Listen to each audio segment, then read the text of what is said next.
I'm delighted to join you all to share my thoughts and my perspectives on Pakistan's vision for regional peace and security, the strategy that we have adopted and the challenges that we confront in realizing this vision.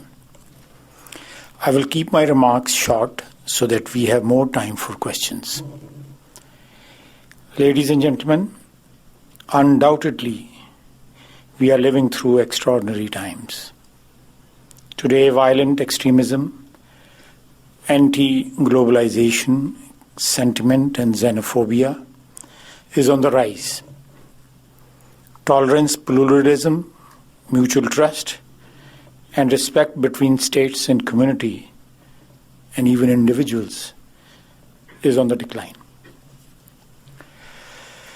It is in this broader and complex environment that Pakistan seeks to pursue its vision for peace, security and stability in the region and beyond. Ladies and gentlemen, the scourge of terrorism, violent extremism, and accompanying insecurity, stagnant economy, and severe energy shortfalls were Pakistan's principal challenges as we assumed the reins of government 4 years ago. For us, the starting point and the most urgent task at hand was to put our house in order. Looking back, I think we have done well in dealing with challenges that we inherited. On the security front, through a relentless military and law enforcement campaign, owned and supported by the people of Pakistan, the terrorists are put on the run. The terrorist networks were dismantled and their safe havens were destroyed. We have also launched a very effective and focused intelligence-led law enforcement campaign against terrorist sleeper cells across Pakistan. The success of our across-the-board and non-discriminatory operation is fully reflected in the improved security environment in Pakistan. Last year witnessed the lowest number of terrorist incidents in over a decade. International cricket has returned to Pakistan and internal tourism has witnessed a spike. Dear friends, the growing economic stability is another concrete manifestation of the government's single-minded pursuit of its multifaceted agenda for revival and reinvigorating Pakistan. Our economic growth has picked up, tax receipts have risen, inflation is under control with stable foreign remittance inflows and vibrant stock market. Today, Pakistan's economic upturn is being noted worldwide. Our credit ratings with Standard & Poor and Moody's have gone up 3 notches, while entities such as Forbes, Bloomberg, Nikkei describe Pakistan as Asia's next growth engine, a global turnaround story, and a best discovered frontier market. On the energy front, too, we have close to terminating for good the much criticized electricity blackouts for both industrial and domestic sectors. I have witnessed that. I was Minister of Water and Power, and I had to face a lot of hard time during the last 4 years. It's satisfying that our gap between supply and demand is closing. It's almost nil. In a couple of months, the load shedding and the blackouts will be a thing of past, inshallah. Ladies and gentlemen, even before earning the trust and confidence of the people of Pakistan for third unprecedented time in 2013, the present PMLN government was very serious and clear about pursuing peace and good neighborly relations in the region, which we viewed as the stepping stone for promoting internal security and prosperity in Pakistan. On assumption of government, we reached out to our immediate neighbors, Afghanistan, Iran, and India, with a message of peace, amity, respect, and cooperation for the benefit of the region. Ladies and gentlemen, Pakistan has suffered grievously from conflict and instability in Afghanistan. Unless this cycle is reversed, we would continue to bear the brunt. No country, therefore, has a larger stake in seeing peace and stability return to Afghanistan than Pakistan. Regrettably, the situation in Afghanistan is getting worse. Ungoverned spaces, violence, and drugs and narcotic trade is on the rise. This is a source of grave concern for Pakistan. We are mindful of the strong desire in US to bring the long war in Afghanistan to an end. We support this objective wholeheartedly and are ready to help in any way we could to achieve peace and stability in Afghanistan. Scapegoating Pakistan for all the Afghan ills is neither fair nor accurate. This will only help forces that we are trying to fight collectively. Ladies and gentlemen, there is no military solution for Afghanistan. Pakistan has in the past done all it could to facilitate a political settlement. We have also done all that we could make sure that Pakistani soil is not used against any country. However, there are obviously clear limits to what we can do. We cannot take responsibility for Afghanistan's peace and security and be asked to achieve what the combined strength of some of the most powerful and richest countries could not accomplish. Effective border management, frankly, is the key. More needs to be done on the Afghan side of the border where terrorist elements are finding easy, safe havens. We are keen to work with the US in effectively managing the Afghan border and in facilitating a peace process to the extent we can. Friends, the emergence of new threats, including ISIS, demands ever greater coordination and stronger partnerships between like-minded countries to put up a united front to counter these dark forces of exclusion and extremism. Friends, it is our deep conviction that peace in the neighborhood is impossible to achieve unless relations with India improve. Our government reached out to India to seek normalization of relations and resolution of all disputes, including the core issue of Jammu and Kashmir, through dialogue and engagement. Unfortunately, our gestures of goodwill have not been reciprocated by India. Worse still, India has chosen to adopt confrontation and escalation over dialogue and engagement. The unprovoked violations on the LOC and working boundary, escalating political rhetoric, excessive use of force against unarmed civilians in the occupied Kashmir, and harassment of minorities, particularly Muslims, in India do not bode well for peace, reconciliation and dialogue in South Asia. India cannot wish away Kashmir, nor can it delegitimize the genuine, indigenous, unarmed struggle of Kashmiris fighting for their right of self-determination by terming it as terrorism. Pakistan, for one, is ready to work with India to seek peaceful resolution of all disputes and to create an environment of peace and stability, allowing our people to realize their aspirations of prosperity and development.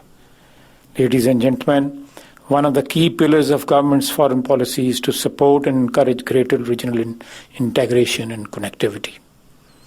The most promising element of this policy is the recently launched China-Pakistan Economic Corridor, a multi-billion-dollar initiative entailing multiple development and connectivity initiatives and projects, including infrastructure, energy, Gwadar Port, and industrial cooperation.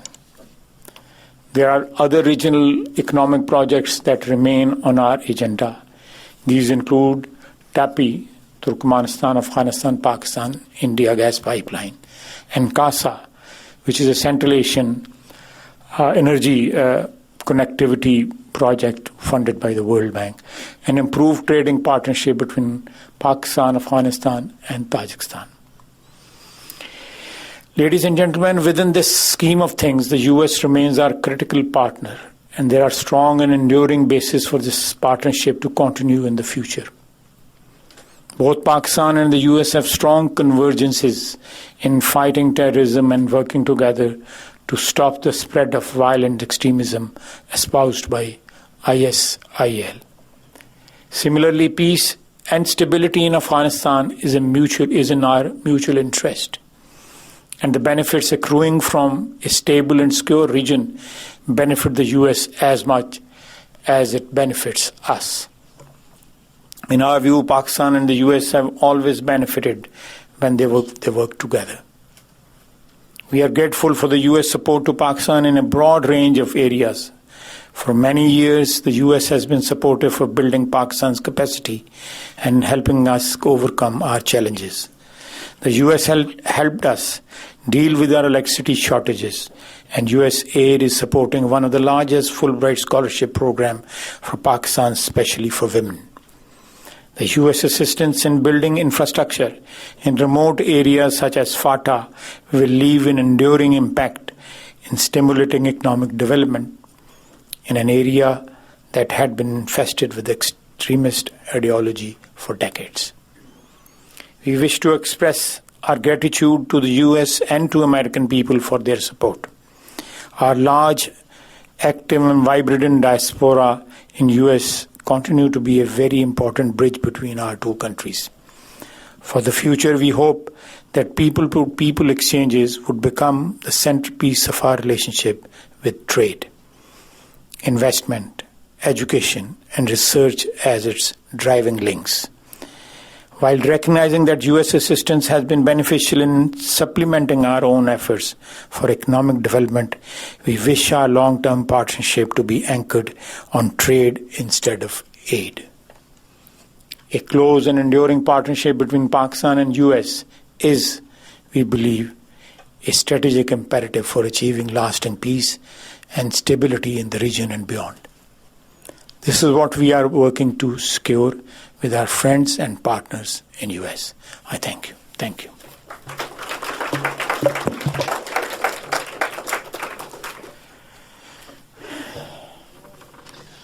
Minister, I think there's a chair with Thank you. with your name on it. Oh, yes. I didn't see that. Minister, thank you very much for the opportunity to talk to you, and to the audience, thanks for being here. Beautiful, balmy, late September evening. And we're going to talk up here for 25 minutes or so, maybe half an hour, and then we'll turn to your questions. But those can only reach us by index card. I already have a handful of them, so in the next 20 minutes or so, if you have a question you'd like me to pose to the Minister or consider, just please pass it forward. So that was a very comprehensive and helpful talk. You understandably started and ended on the relationship with the United States, so let's start there as well. After you read or heard President Trump's speech in August, where he seemed to depart rhetorically in his criticism of Pakistan from the language of American leadership over the last few years by specifically saying he thought Pakistan needed to do more and specifically inviting India to do more in Afghanistan. What was your reaction? Not very pleasant. The reaction of the government and the public at large was of utter disappointment.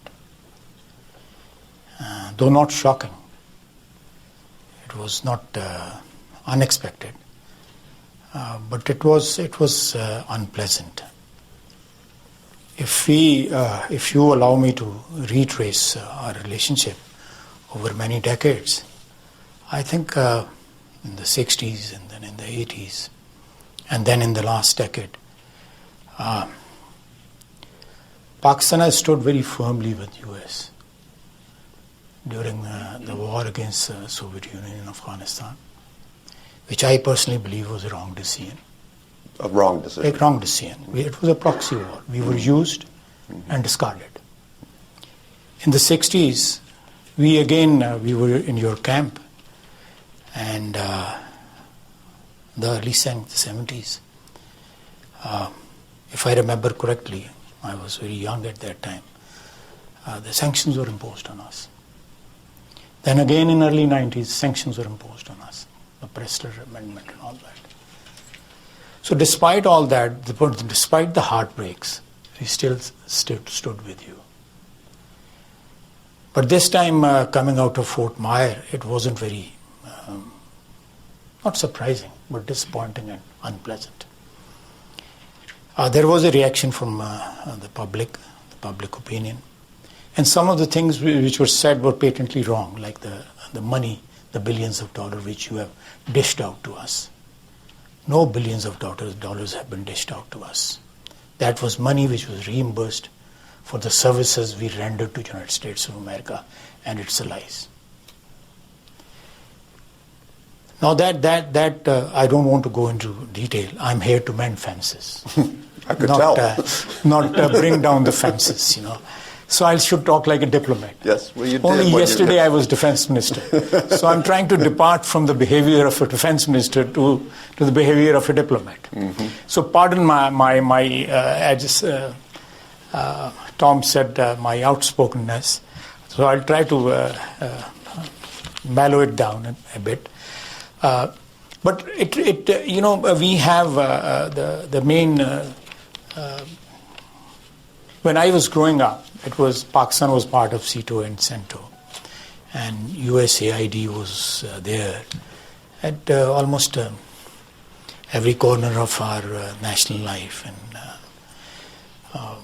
we still value this relationship. It's not that we don't value this relationship. Well, one thing that in the recent years, there was this also an experience of disillusionment in 2011, mutual disillusionment, I would say, after a period of great ambition in the relationship to try to forge a strategic partnership that would be of a different and more enduring character, and that sort of fell apart in 2011. There was a reduction of relations, but then things seemed to steady for a while. It picked up. And of course you deepened your relationship with China, which I do want to talk about. But do you believe that there really is a sustainable basis for a cooperative relationship between the United States and Pakistan, given the deep suspicions that the United States government evidently still holds about Pakistan's performance on terrorism, and given the views of the Pakistani public about the lack of reliability in the relationship?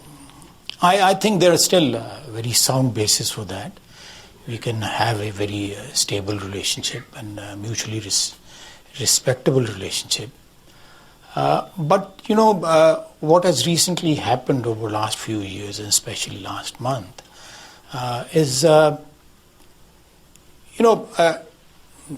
be a bit frank. Instead of looking inwardly and try to find what has happened in Afghanistan in the last 10 years or 15 years, you're trying to find scapegoats in our region, especially Pakistan. Now let me ask a question. The drug production in Afghanistan has gone up by 3,700%.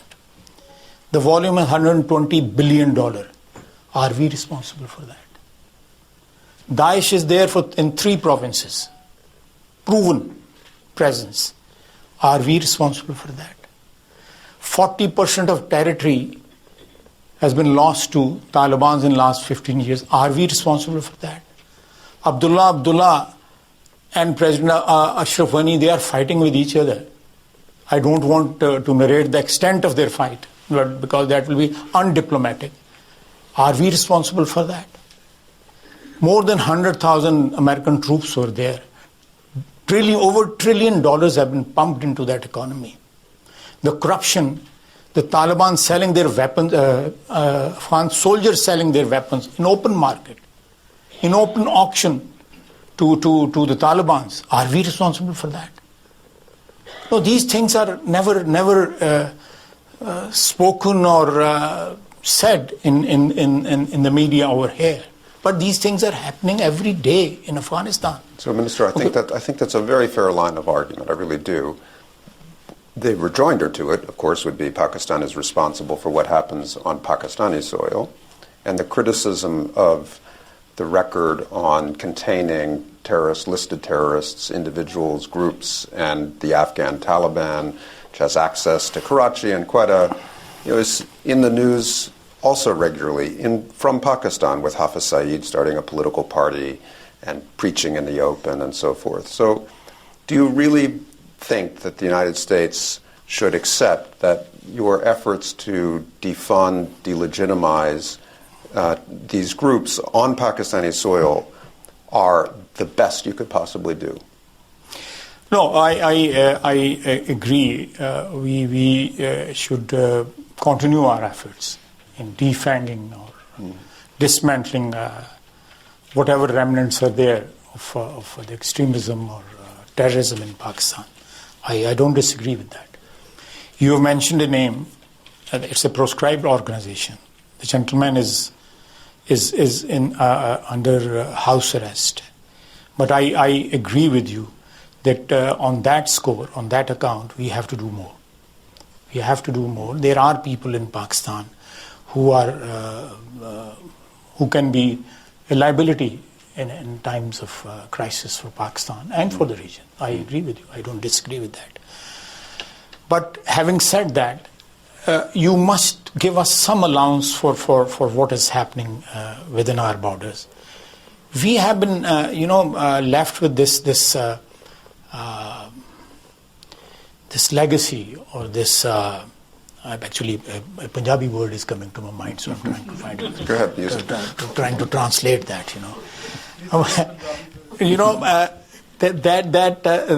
what happened after you left Afghanistan in the 1980s, we were left to deal with this whatever was left of Afghanistan. And we are embroiled, we are stuck in this quicksand for last more than 26, 27 years. We must have made mistakes also. I'm not saying that we are saints or we are infallible. We must have made mistakes. But I think it's a collective mistake or sin we committed. You shouldn't have left the way you left that region way back in the early 90s or late 89. You thought the Cold War is over. We are the sole superpower, so we don't have to bother about Pakistan or this region. They can go to hell. And that is what happened. We went to hell. We went to hell, and we are still burning in that hell. And you must give us allowance for the reversal of the liberal Pakistan in the 1980s, in Pakistan in which I grew as a young lad or as a student or as a banker. It was very liberal, very pluralistic society, egalitarian society. But what we did to justify the jihad in 80, we reversed everything. We created a culture. No, let me be a bit frank. Now we are again talking of introducing books in madrasas or in schools or changing curriculum or textbooks somewhere in the Muslim world. That will not work. It has not worked in the 80s. We rewrote our histories. Our heroes became non-heroes and non-heroes became heroes because we wanted to justify jihad. We wanted to justify Qatal because that suited then our friends, our good friends, the Americans, because they wanted to kick out Soviet Union from Afghanistan. That was the objective. And we supported. We supported, and in the process, our ethos was destroyed. That is the problem. That is the tragedy. It makes my heart bleed. I belong to the generation which has seen the Pakistan of 50s and 60s and 70s, and which are looking at Pakistan of 90s and then the last decade. Some of these things have become irreversible for us. The people you are naming, the people you are talking about, the people President Trump is talking about, as politicians or as government officials, as people who are responsible for running the country, some of these things cannot be reversed overnight. Because we inducted or we developed that sort of culture or ethos deliberately to justify an intervention, to become a proxy. Let me say it openly, to become a proxy. To legitimize that relationship which was perhaps not legitimate. intervention in Afghanistan. So, Minister, We are paying a very heavy price. Let me tell the audience, we are paying a very heavy price. A whole generation of my country doesn't even remember what was Pakistan like 30 years back or 40 years back. It was a liberal country where everybody could breathe. Different sects could live together. Minorities could live together. Christians, Hindus, Muslims, Shias, Sunni, Barelvi, Wahhabi, they were all Pakistanis. Now we identify people, people change their names because they don't want to be identified by their sect or by the... It's a tragedy on national level. For God's sake, share this agony and this anguish with us. Don't blame us for Afghanis or don't blame us for Hafiz Saids. These were the people who were your darlings. Just only 20 years, 30 years back. They were being dined and wined in White House. And now you say, go to hell, Pakistanis, because you are nurturing these, I don't want to use the word for them. Yeah, but this is what has happened. So let's leave history and look to the future. In your talk, the sense of history, yes, a clean sense of history. You cannot divorce history from the present or the future. You cannot. You cannot divorce history. History is an integral part of my present and my future. You're talking to someone who can't write about the present without writing a 200,000-word book about the past. Yeah, I know. I've gone through your book. Basically. I've gone through a book. So we you are a very eminent writer. I have got great respect and regard for. But for God's sake, let me bear my pain or my insight before this audience. It is very easy to say Pakistan is supporting Haqqanis and Hafiz Saeed and Lashkar-e-Taiba. Yeah. They are liabilities. I accept their liabilities. But give us time to get rid of these liabilities because we do not have the assets to match those liabilities. You are increasing your liabilities further. Right.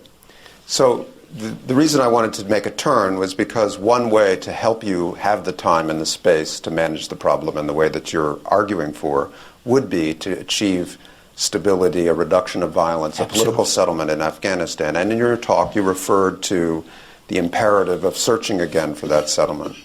But as you know, having been through these attempts before, both after the Soviets withdrew and during the Obama administration, sometimes with Pakistan's cooperation, sometimes talking independently to the Taliban, the international community has tried again and again to create a context for a successful settlement and has so far failed. In fact, I understand the Trump administration now wants to close the Taliban political office in Qatar. I don't know. We didn't open that office. I know. Do you think that's a wise decision? No, it's up to you to judge the decision, not me. So my question is, as a diplomat in training, I'm an apprentice diplomat. Yeah. So what do you think is the strategy, regional negotiation or other, that might have a chance to reduce violence and at least start creating a path towards something like a political settlement in Afghanistan? I think you have said you've spelled out the solution which is needed over there, a regional solution with obviously US playing a very important part. We already have an arrangement, the quadrilateral arrangement, which is when the Murray talks were taking place, someone, I'm not blaming anyone, leaked this information that Mullah Omar is dead. The talks just evaporated. The second time the attempt was made, MAM was traveling in Iran, and the moment he entered our territory, he was killed. So his body was recovered from our soil. So again, the talks were gone. So there are people, there are elements who do not wish that these talks should be successful. Let's enter this process with total commitment and sincerity. I think we'll succeed. China, despite your strained relationship with Iran, Iran is a very important player. Most of these people are, part of the refugees, are part of the, from the south and from elsewhere in Afghanistan. They live in Iran. After Pakistan, the biggest chunk of refugees are in Iran. Turkey, Russian Federation, Chinese, of course, they are already there. They're all very important players. And U.S. has stakes, and we recognize those stakes. You are a very big player in that region because of your presence for the last so many years over there. We would like you to leave that place with the satisfaction that you resolved the problem. You have brought peace to Afghanistan. We want you to have this the crowning success, I would call it, that you can tell your people, you tell your electorate that we have succeeded and we have done what we went to Afghanistan. Any help you need in that, we are ready. If you want to choose the military option, we'll want you not to choose that. That, in my opinion, that will be pursuing a folly. And the sooner you realize that it's a folly and it should not be pursued, the better it is for us, for you, and for other countries of the region. You're a historian. You just said, Amateur. Like you're an accomplished historian. There is a historian, American historian, Barbara Tuchman or Barbara Tuchman. Yep. What do you call it? Tuchman, I guess. Yeah, she has written a book, The March of Folly, and she has given 5 examples in that, where the world pursued follies, and they kept on pursuing despite the first paragraph of that book, narrates the whole book. That despite the realization that a folly is being pursued, but the governments still pursue those follies, like in Vietnam, like the Renaissance popes. These 3, 4, 5 examples are there. So in the same manner, in my opinion, my humble opinion as a student of history, there is a folly being pursued in Afghanistan. We have to change that approach. And the folly is the search for a military solution. Yeah, this is why, absolutely. So, because my time is limited, I want to switch a little and talk about Pakistan's relationship with China, which you also mentioned in your talk. Of course, a very long, deep strategic partnership going back many decades. We use that relationship for you. I believe you played a useful role sometime. You really are interested in history. So my question is, given the scale and the ambition of the Chinese-Pakistan economic partnership in the corridor today, would you say that there is something new, something qualitatively different emerging in the partnership between Pakistan and China? Or is it simply bigger numbers on the same old relationship? No, I think there is definitely something new to it. Let me give you a bit of context. When we took over the government, especially in the energy sector, we were in deep trouble. And we couldn't raise funds from international agencies or from our friends in US, or US was helping us in projects like Kurumtangi, Gomulzam Dam, Satpara. These are small projects, but they are in sensitive areas. Mm-hmm. So they have their political significance, they have their strategic significance. They were helping us in installing smart meters, which obviously help in improving the distribution system. So the international help was there, but the problem, the quantum of the problem, or the size of the problem, was so large that we needed much bigger help, and that came from Chinese. Now, $36 billion plus is being invested into power sector.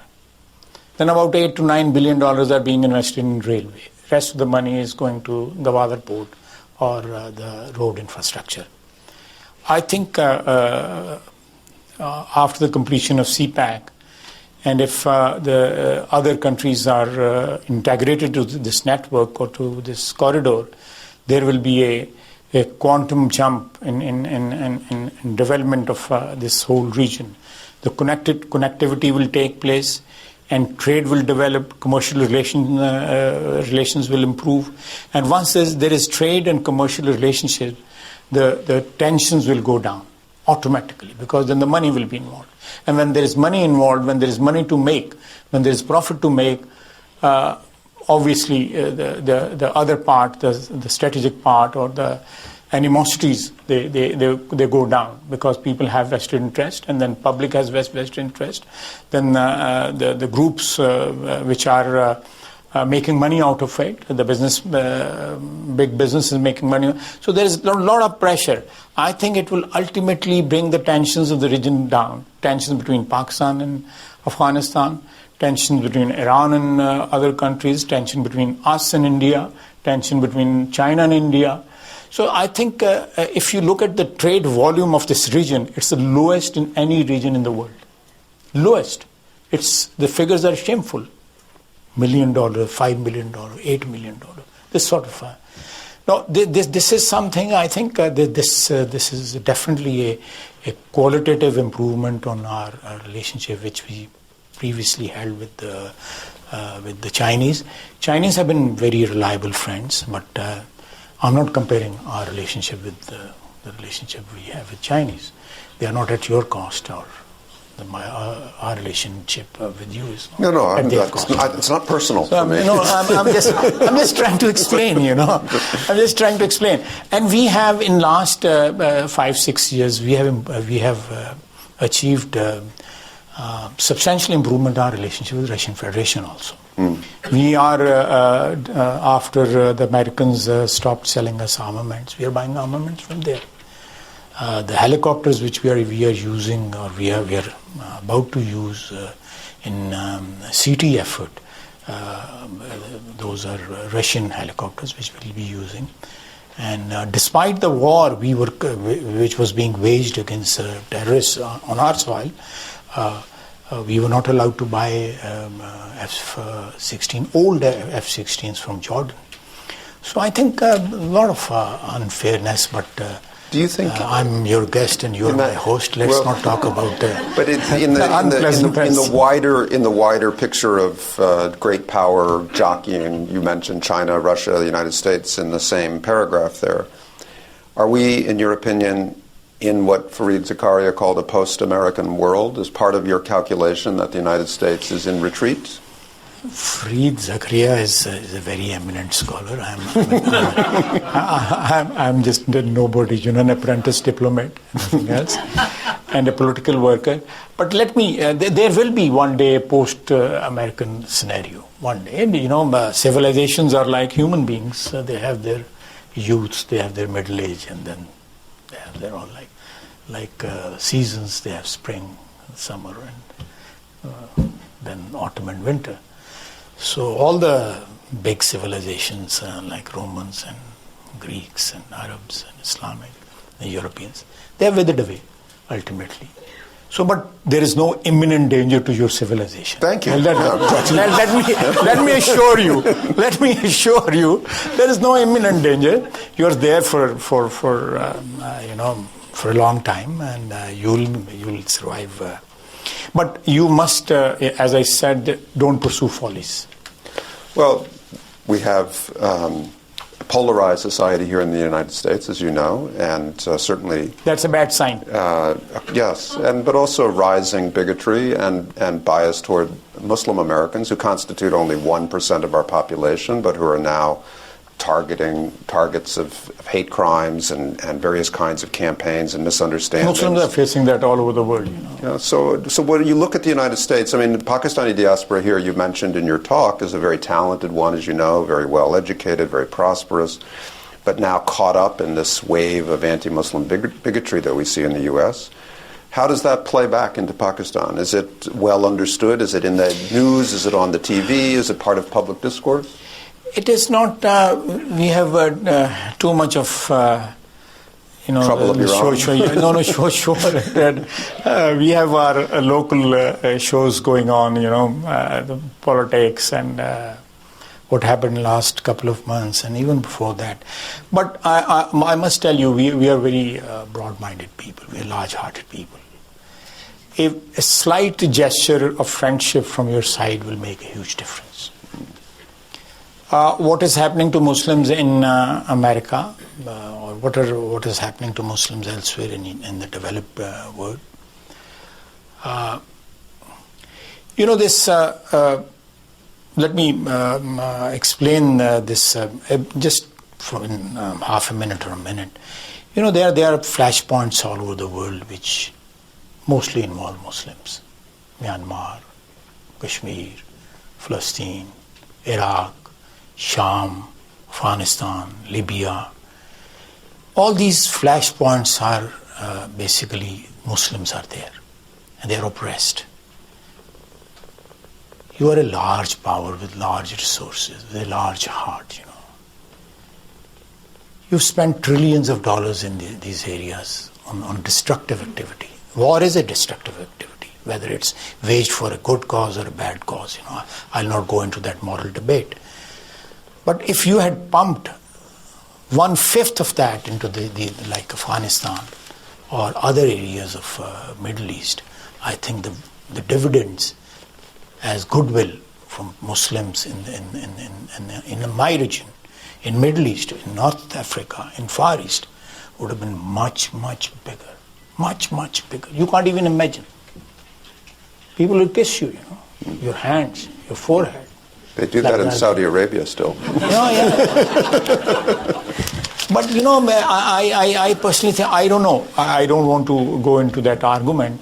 But this pursuance of militaristic approach, I think it has been proven to be counterproductive. You have to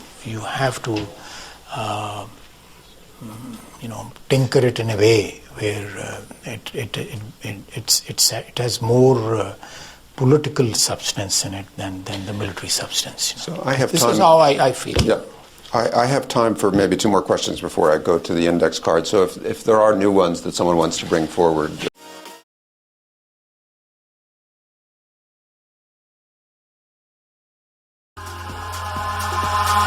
Eyes in the sky, gazing far into the night. I raise my head.